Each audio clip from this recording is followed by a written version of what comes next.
Okay, let's take a look at the basic intro to the NFL prediction program.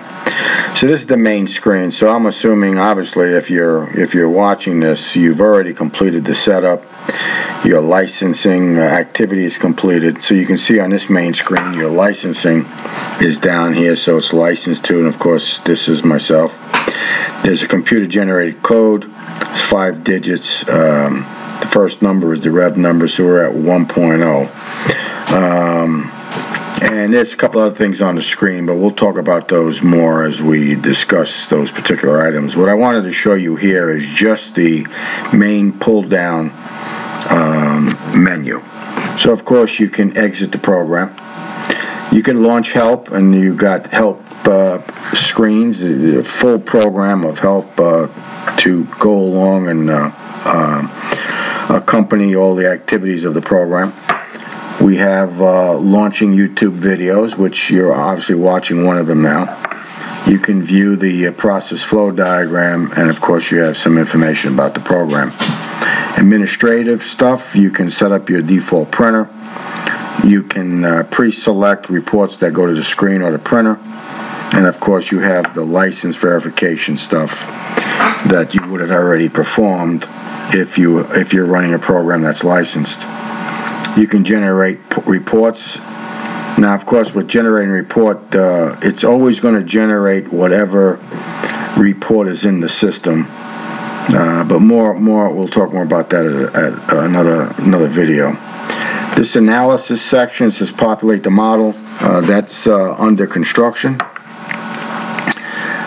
Let's jump on this side. You got websites, so you have links directly to various websites.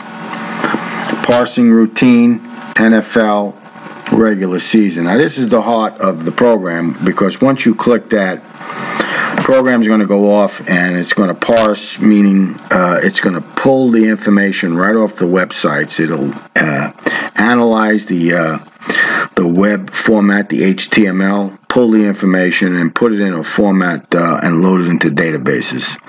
So that's where the program is going to get all the latest information about players and teams. Then, of course, you have the databases, and you can look at player and team databases, okay?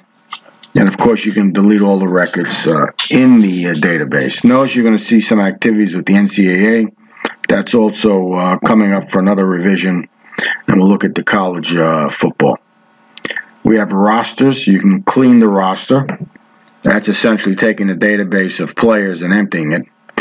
And then, of course, you would then update your full player list, update injury lists, and you can display the roster.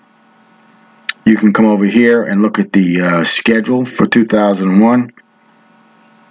I'm sorry, for 2021. And you can actually parse or update the schedule from this pull down. Weights, these are weighting factors. This is a way that you're going to give weight or more value to a particular rating. And we'll talk more about those in a future video. And then you have predictions. You can, under predictions, you can set the game week. Here you can see the main screen's got game week 6. You can go get scores. You can get point spreads.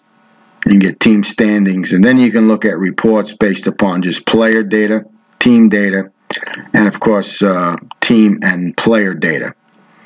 And this one, very important, one click away, weekly auto update. It'll actually do a lot of the things I just showed you.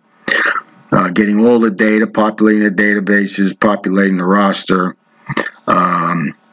and getting all of the above, the scores, the point spreads, the team. It's going to do all of that with one click, and then you'll have a report. So this intro was just primarily to show you what the main menu and its pull downs will have for you. Okay?